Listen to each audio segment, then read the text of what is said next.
Counter attack की कामयाबी के बीच ज़ेलेंस्की के 37 शहर कांप रहे हैं। इन शहरों को जल्दी से जल्दी खाली करने का ऑर्डर हुआ है और आशंका जताई जा रही है कि इन शहरों में रूस की सेना किसी भी वक्त कहर बरपा सकती है। कुपियांस्क पर पुतिन ने युद्ध के शुरुआती दौर में ही कब्जा कर लिया था, लेकिन ज़ेलेंस्की ने इसे छीन लिया और अब दोबारा कब्जा करने के लिए रूस रक्तपात मचाने के लिए रेडी है।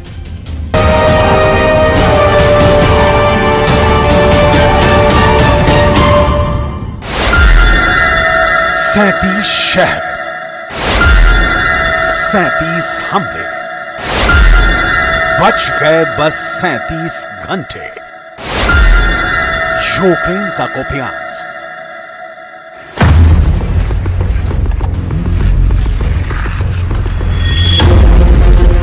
हर एक सेकंड सांस अटकी है 37 शहरों के बाशिंदों की।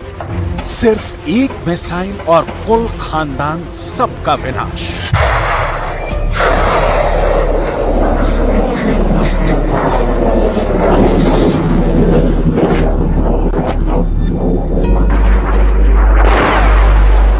कुपियांस्क इलाके के लोगों के पास घर छोड़ देने के अलावा कोई विकल्प नहीं बचा है। लोग कहां जाएं, क्या करें? ज़ेलेंस्की की जिद और पुतिन की इच्छा के बीच यूक्रेन के 37 शहरों पर मौत का साया मंडरा रहा है। यूक्रेन की सरकार घूम घूम कर लोगों को अपने आशियाने छोड़ उनके साथ चलने की अपील कर रही है। यूक्रेन की सरकार ने पूर्वी खार्किव क्षेत्र के 37 कस्बों और गांवों से लगभग 12,000 नागरिकों को अनिवार्य रूप से निकालने का आदेश दे दिया है। इससे पहले बखमूत, सोलेदार जैसे शहरों का समूल नाश कर देने वाली रूस की सेना कुपियांस्क को खाक में मिलाने के लिए चल चुकी है। किसी भी वक्त इस इलाके को रौंदने वाली है। तस्वीरें आ रही हैं कि यूक्रेन की सेना प्रतिकार के लिए करारा जवाब देने के लिए तैयारी कर रही है।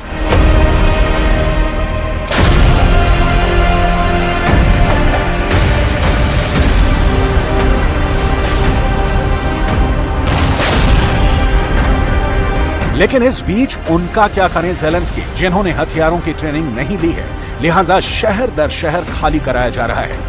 लेकिन कुपियांस्क पर ही पुतिन के इस वक्त नजर टेढ़ी क्यों हुई?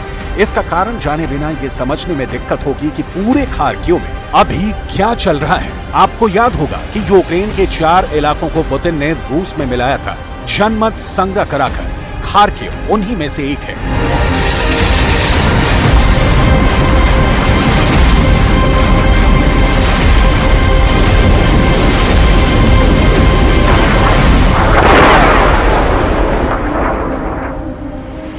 लेकिन अब खार्किव में ज़ेलेंस्की घुस आए हैं। इससे पहले सितंबर 2022 तक कुपियांस्क शहर और इसके आसपास के क्षेत्र रूसी कब्जे में थे। इसके बाद यूक्रेन की सेना ने तेजी से आक्रामक अभियान चलाया और रूस की सेना को इस इलाके से खदेड़ दिया। इन क्षेत्रों से रूस की सेना को बाहर किए जाने के बाद ही यूक्रेन के राष्ट्रपति ज़ेलेंस्की ने जो कहा, उसे समझने की जरूरत है। अगर हमारे सैनिकों के पास अतिरिक्त हथियार आपूर्ति हो तो रूस को और अधिक करारी शिकस्त दे सकते हैं।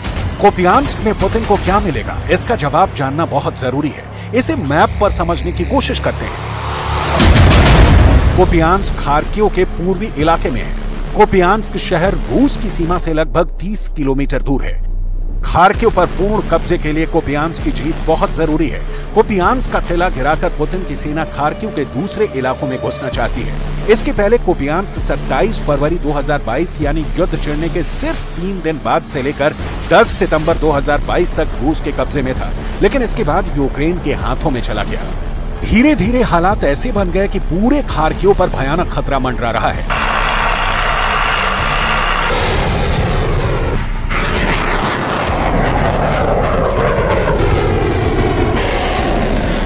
रूस की सेना कुपियांस्क में भयानक जंग लड़ने वाली है। असल में पुतिन यूक्रेन में एक साथ पर कई फ्रंट पर यूक्रेन को करारा जवाब देना चाहते हैं। पिछले 1 महीने में यूक्रेन पर रूस के ड्रोन हमले 2 गुने से भी ज्यादा हो चुके हैं।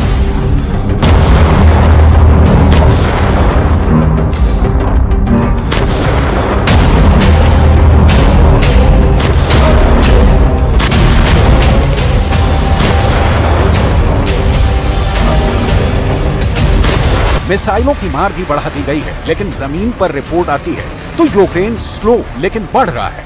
पुतिन के पास इस सूरत में कोई दूसरा विकल्प क्या हो सकता है कि इतने हमले करो कि सब राख हो जाए। पुतिन वही कर रहे हैं।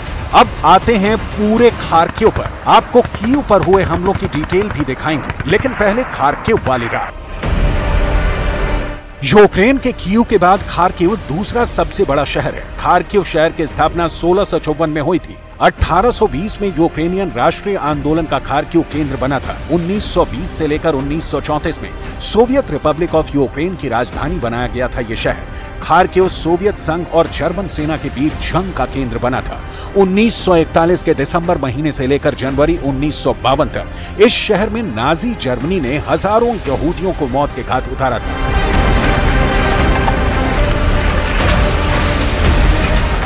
खार्किव में रूस समर्थक लोगों की बड़ी संख्या मौजूद है। पहचान, बोली और रहन सहन के मामले में खार्किव यूक्रेन का एकलौता शहर है जो रूस से मेल खाता है। लिहाजा खार्किव रूस का बहुत आसान टारगेट है।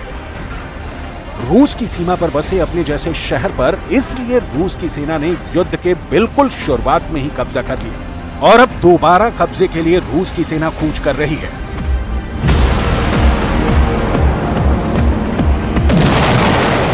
खार्किव के पूरी तरह हाथ में आने का मतलब होगा कि पुतिन दक्षिणी यूक्रेन पर फोकस कर सकेंगे।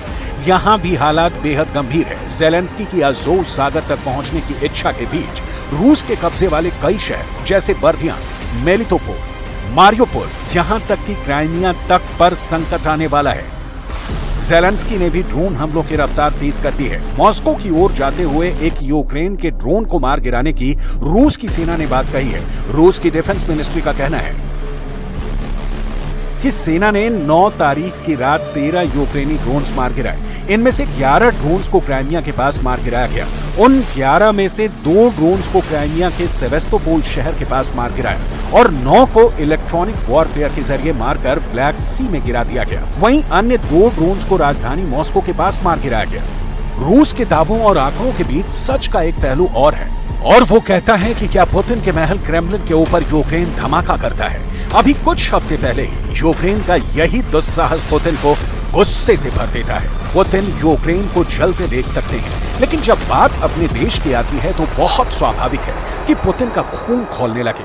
यही हो रहा है और इसकी तस्दीक की तस्वीरें यूक्रेन के मैदान से आ रही हैं। कहीं आग लग गई, कहीं गोली चल गई।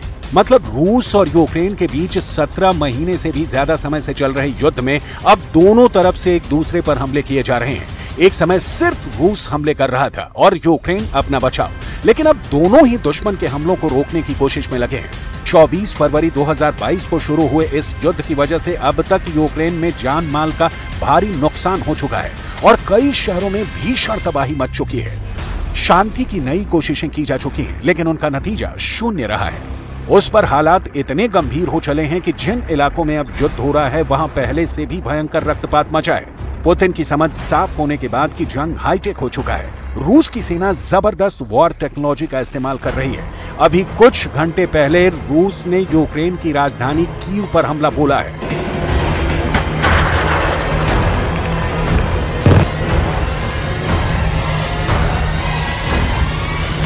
कीव पर लगातार हमले हो रहे हैं। शहर में करीब करीब रोजाना सायरन गूंज रहा है। कीव के लोगों के दिलों में दहशत कायम है कि कब वो किसी रूस की सैनिक की गोली के शिकार हो जाएं, या मिसाइल के मलबे में दबकर मर जाएं, या रॉकेट हमले में मिट्टी में मिला दिए जाएं।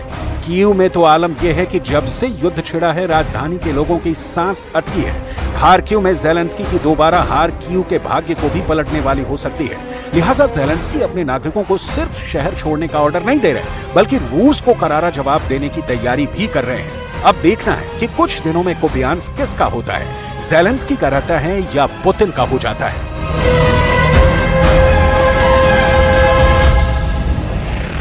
ज़ैपोरिज़िया का हाल ये है कि यहाँ यूरोप का सबसे बड़ा न्यूक्लियर प्लांट है जो रूस के कब्जे में है, लेकिन ज़ैपोरिज़िया शहर पर ज़ेलेंस्की का कब्जा है। ज़ैपोरिज़िया पर पुतिन पूर्ण नियंत्रण चाहते हैं। ज़ैपोरिज़िया के गवर्नर का कहना है कि पिछले 24 घंटे में रूस ने 2 आक्रमण किए हैं। इस हमले में 4 लोगों की मौत हो गई है, 20 से ज्यादा लोग जख्मी हो गए हैं।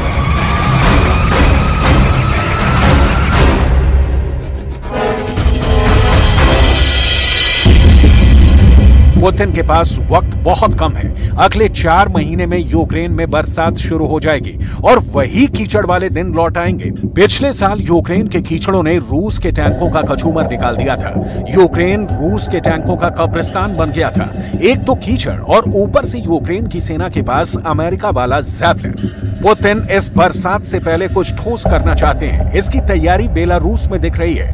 पोलैंड के बॉर्डर पर वैगनर आर्मी के टेंट की तस्वीरें सामने आ चुकी हैं, लेकिन खार्किव से पहले पुतिन कहीं भी इस वक्त तेजी से आगे बढ़ने में समर्थ नहीं है। यूक्रेन के कैलेंडर में हर रात मौत लिखी जा रही है और कब तक लिखी जाती रहेगी, फिलहाल तो कोई नहीं जानता।